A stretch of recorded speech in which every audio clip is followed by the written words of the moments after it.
here's Reed Sorenson, talented young driver. Really not sure what he's going to do yet in 2010. Now, there's just a very few opportunities out there for next year that are not already secured, and he is one of the guys that's in the running for one of those. And you know, that's why this race is so important for all of these drivers. They want to do well and really leave a good impression on a potential owner for next year. Well, he had his hands full coming down. You see him. We saw him wiggling that steering wheel back and forth and go way up across the race.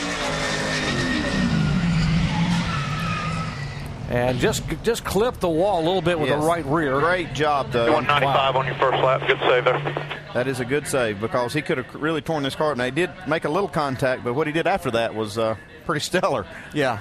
And I'll go back to something I said a minute ago and that Jeff Burton followed up on about these cars. Every car is always a challenge and a fine balance, whether it's of getting the speed out of it and how it's going to drive. As a driver, as you can see, this car is not very comfortable right here. Reed's trying to get the most out of it, but it just gets away from him.